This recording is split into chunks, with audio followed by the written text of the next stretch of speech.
դուք խոսքի սկզբում ասացիք, որ խայտառակ ընտրություններ էին։ Ընտրության գիշերը Նիկոլ Փաշինյանը կեսգիշերնաց դեռ քվեաթերթիկների ընդամենը 20%-ներ հաշվարկ արվել, հայտարարեց, որ հաղթում են։ Որտեղ էր ընդդիմությունը։ Նախ խայտառակ ընտրությունները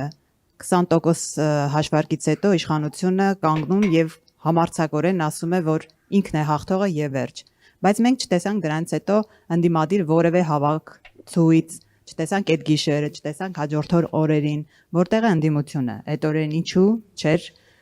հավաքներ անում իր ընդդիմախոսությունը կամ հակառակ կարծիքը ապացուցում։ Սա մեկ եւ երկրորդը տեսեք, ընտրություններով Հայաստանում երբեք իշխանափոխություն տեղի չի ունեցել։ Դուք նախընտրական շրջանում շատ վստահ հայտարարում եք, որ հաղթելու ենք։ Ձեզ այդ վստահեցումը ով էր տվել կամ ովքեր էին հավաստիացրել ձեզ, որ ընտրություններով Հայաստանում հնարավոր է իշխանափոխություն տեղ ունենա, առավել եւս, որ մենք տեսնում ենք որևէ ձևով, որևէ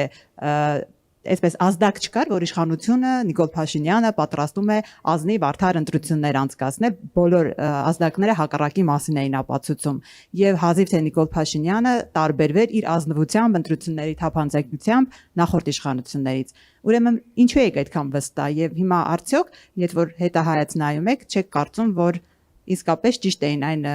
հայտարարությունները գուցե, որ ընտրություններով հնարավոր չէ միայն ընտրական գործընթացով հնարավոր չէ իշխանափոխություն անել։ Ինչ վերաբերվում է ընտրության օրվան, մենք մեր տվյալները ունեինք, ստանում էինք մեր տվյալները, մեր վստահված անձանցից, իրենք երբ կանգնեցրին ընտրական process-ը, ինքը հայտարարություն արեց, մեր մոտ հաշվարկված էր մոտ 10%-ը։ Եվ դուք երևի հիշում եք, որ գիշերը ես հայտարարություն արեցի, ինքը, չգիտեմ, դուք տեղյակ եք, եթե չէ, կարող եք ստուգել 200,000 ձայն ստուգելուց հետո ինքը ուներ 58%։ Երբ հասավ 700, պլյուս մինուս, կարող է մի քիչ էս կողմ են կողմ, էլի, ինչքան հիշում եմ։ 700,000 ձայնի դեպքում ինքը հասավ 50%։ Եվ այնպիսի տեմպերով էին իրենք փլվում, որ մենք իրոք վստահություն ունեինք, որ միջև վերջ հաշվարկի դեպքում մեր բոլոր հաշվարկներով, բոլոր մաթեմատիկական, քանի որ այդ ժամանակ մնացել էր Երևանի չհաշվարկված մոտ 350,000 ձայն, Վանաձորի 50%-ը, Աբովյանի 50%-ը, Գյումրիի 37%-ը, այսինքն մնացել էին մեծ քաղաքները, մենք շատ վստահ էինք, որ իրենք փլվելու են միջև 40%։ 5 ամիս մենք արել ենք հարցումներ, իր առավելագույն թիվը, որ եղել է, դա եղել է 40%։ Դա վերջի հարցումներն էր, որ մենք տեսանք, որ ինքը կարող է ամենաշատը հավաքել 40% ու ԿՊ-ն։ Եվ ընտրության ընթացքը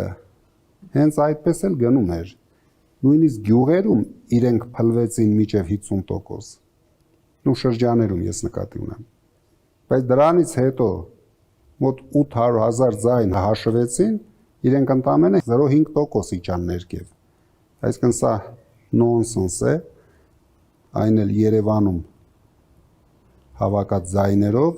իրենք չպետք է գերազանցեին մեր հաշվարկով 42%-ը։ Դրա համար մենք սպասեցինք առավոտյան ինչպիսի արդյունքներ են իրենք հրապարակելու, դրա համար այդ ժամերին ոչինչ չկատարվեց, որովհետև իրենք նույնիսկ այդտեղ գտնվեցին շատ հմուտ, կանգնեցրեցին հաշվարկը, դուք էլ հասկանում եք, որ անհասկանալի երևույթ էր 10% հաշվելուց հետո մարդը սառած դեմքով հայտարարում է, որ իրենք հաղթել են։ Մենք փորձեցինք սկզբից կողմնորոշվենք, որ սխալ քայլեր չանենք։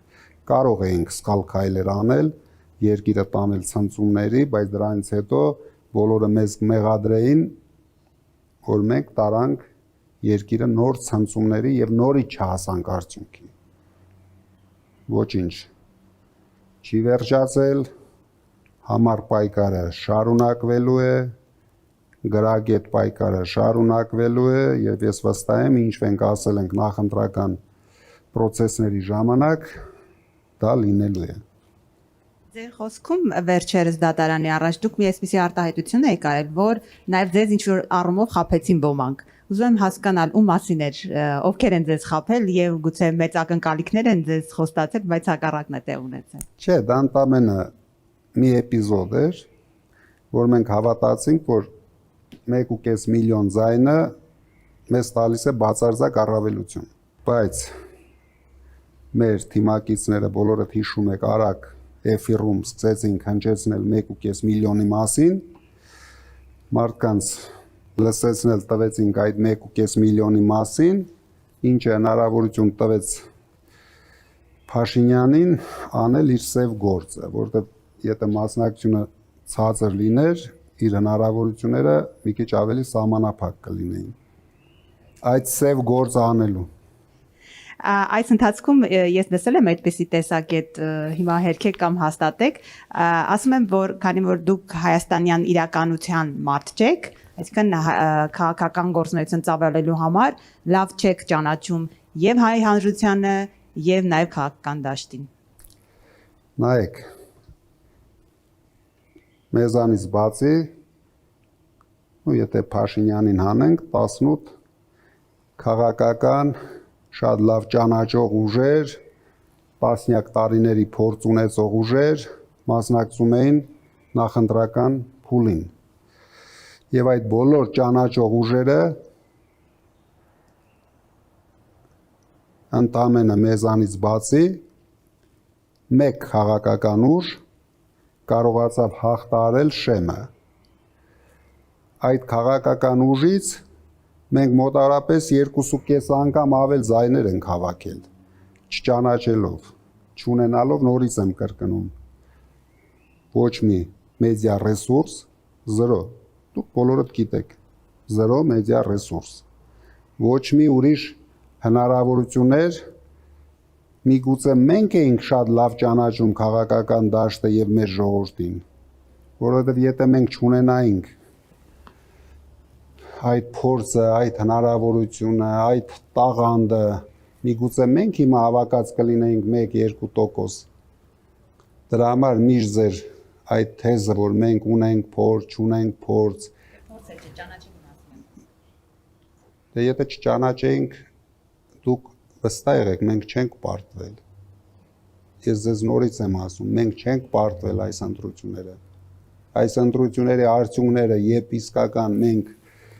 մի օր կհայտնաբերենք, այն ժամանակ մենք ցույց կտանք, մենք ճանաչում էինք, թե չէինք ճանաչում։ Հիմա մենք ունենք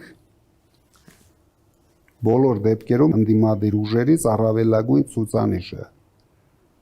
Դրա համար մեզ ասել, որ մենք չենք ճանաչում, միգուցե դա մի քիչ նորմալ չէ։ Մենք արդեն շատ լավ ենք ճանաչում, մենք շատ լավ գիտենք ինչ կանենք, վստահ եղեք, բոլոր որոշումները մենք շատ մտածված ենք անում եւ հիմա էլ կանենք ճիշտ որոշումներ, հետագայում էլ կունենանք մեր հաղթանակ։